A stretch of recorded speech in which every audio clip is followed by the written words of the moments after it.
If you've ever thought to yourself, I want to check out the least exciting pickup ever built, well, stick around because we are going to review the 2003 Toyota Tundra and decide if it's a buy or if it's a bust. That's right, this Tundra behind me has 225,000 miles on it. It is a 2003, 21 years old as we're taping this video, and we are going to do a deep dive on the reliability, common issues, the good, the bad, the ugly on this Tundra. As we walk around the outside, you can tell that this thing has been extremely well cared for.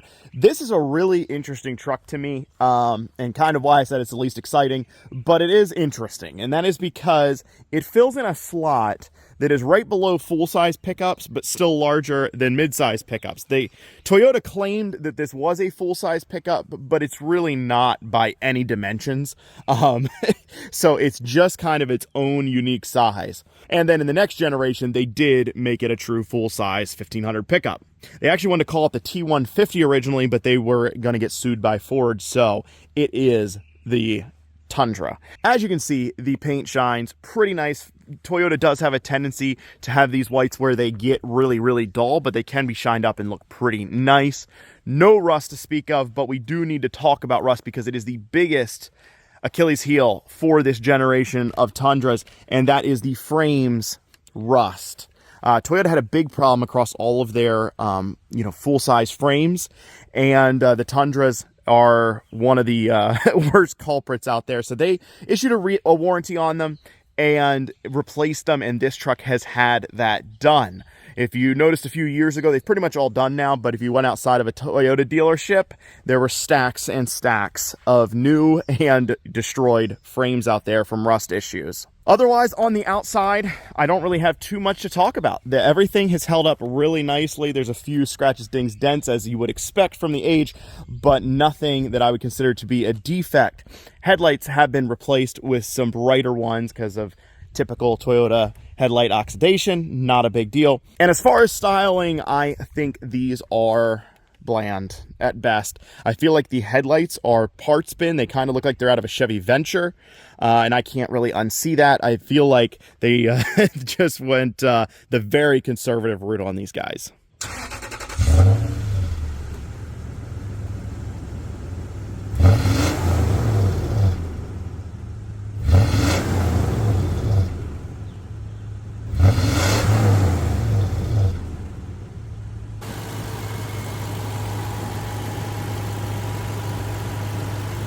Under the hood here, we got the iForce 4.7 liter V8 that makes 245 horsepower and 315 pound-feet of torque.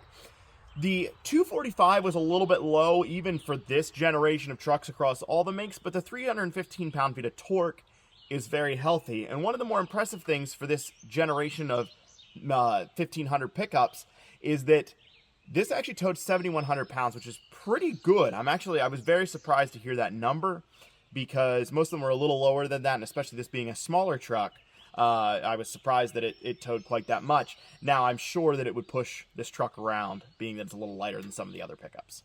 Now, it's no secret that Toyota has a reputation for being the most reliable cars out on the road, in general at least. That doesn't mean that they're perfect. So there is a few little things that we got to take a look at on this powertrain. Now, the first problem I want to talk about does matter where you are in the country because it is a rust-related issue, but with the engine, and that is the oil pan. The oil pan will rust out on these, obviously will start leaking oil, and that will cause you a major problem if you don't realize it. The problem with the rust on this is that it's not an easy replacement. You have to pull the engine to replace that oil pan, which is costly and kind of a big job, as you can imagine. So that is what I would say is your biggest issue that I would look out for. I would get underneath one of these trucks and see if the oil pan is starting to rust. The other two common issues that I noticed are O2 sensors. Not a big deal. Not really worried about it. It causes a check engine light. Could run a little rough or something like that, but not a big deal to replace. The other one is cracked exhaust manifolds. Now, that really doesn't have a lot of negative effect other than it makes the truck very, very loud. The engine on these is mated to a 4-speed transmission. The transmission itself is very reliable in these, but there is a common problem that can affect your transmission, and that is your radiator and your transmission cooler are run together. and you will notice possibly some red fluid from the transmission in your coolant, and that signifies that the fluids are mixing, and that will ruin your transmission. So it will cause a big issue there. So that you got to look out for. I would definitely check out the coolant on one of these.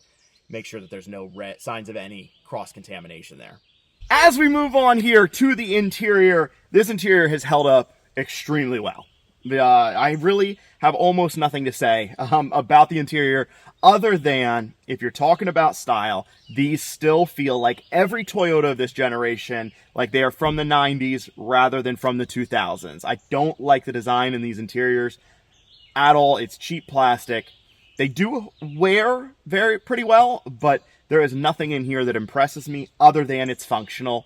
And that's kind of Toyota's MO. So I don't really have anything to say negative, other than I think they just could have done better with the styling of the interiors on these. As far as electronics, AC, radio, all that, everything works. I don't have anything to say there. You know, you could have a switch or something go bad when you're getting out into a truck with 220,000 miles on it, but it is held up really well. I have no complaints. There's no rips in the seats, anything like that.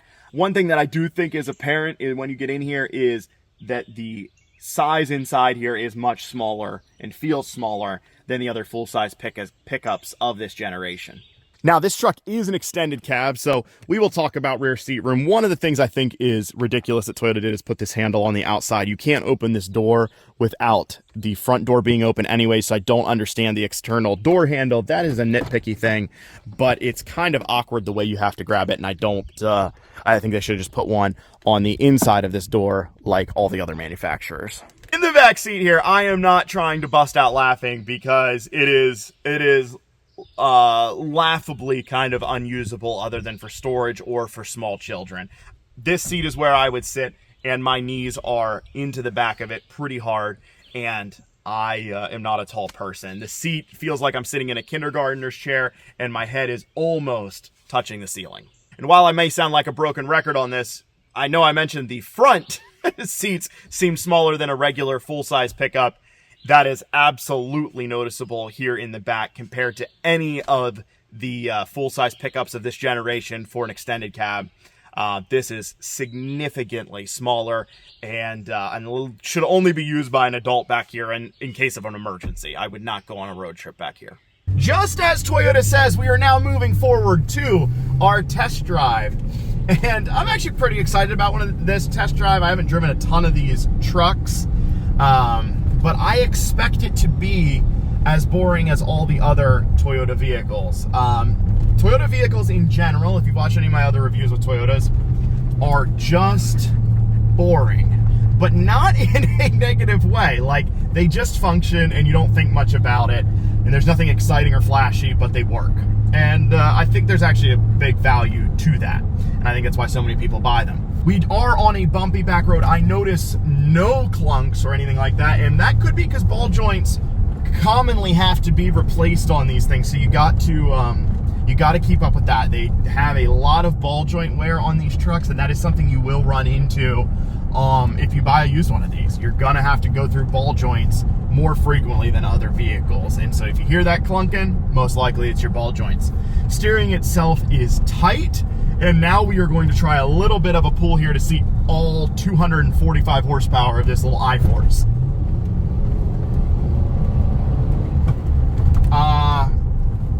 It is not impressive at all as far as power. It is not a fast truck and could not be construed as one.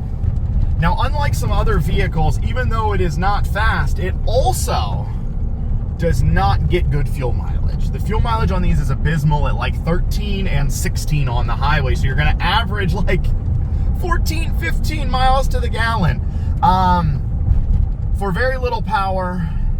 And, nothing else super impressive about the engine other than reliability. The fuel mileage is pretty rough, honestly. I will say the overall driving experience is really nice. You're not going to confuse this for a new truck by any stretch, but I think the smaller size of the truck gives it a little bit better driving experience on a day-to-day than other full-size pickups, because it feels a little lighter, feels a little smaller, and just a little bit, easier to live with. but you're also not going to have, you know, the size that the other pickups have.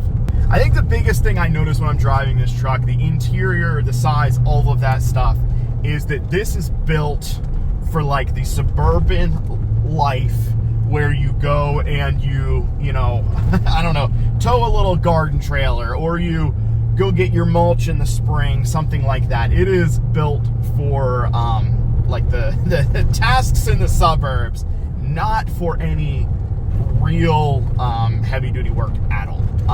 Just the way it's put together, you can just tell that is their market on these trucks. Made it back from the road test here, and we are now going to decide if this is a buy or if it is a bust. There is really only one major issue that concerns me with these trucks, and that is the rust that we talked about. So that is your number one priority if you're looking at one of these, is checking out the rust.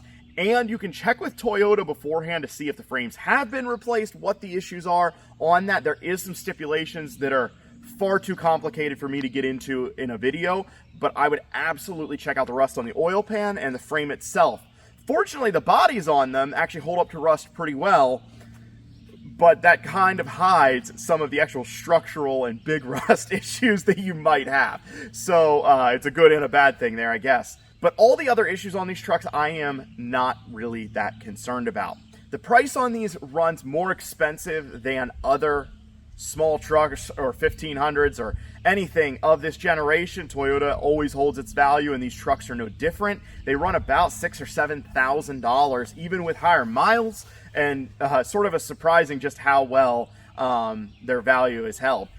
So you're going to spend a little bit more on these, but you're not going to lose a ton of value either. That's why today we're going to call this guy a buy. It's hard to bet against or say anything hugely negative against a Toyota Tundra. They've proven to be reliable.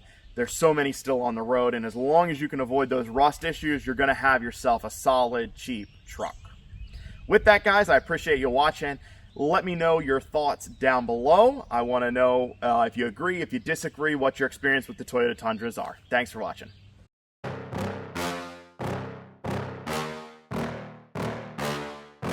Yeah. Please tell me that I can't, that I won't, that I fail, that I'll never make it out, yeah. Please tell me all the bad, never good, fill my head full of every single doubt, yeah. Please say any negative thoughts, I pop off when I hear people say I cannot. I get off to the thought of proving everyone wrong, I won't stop to the top, so you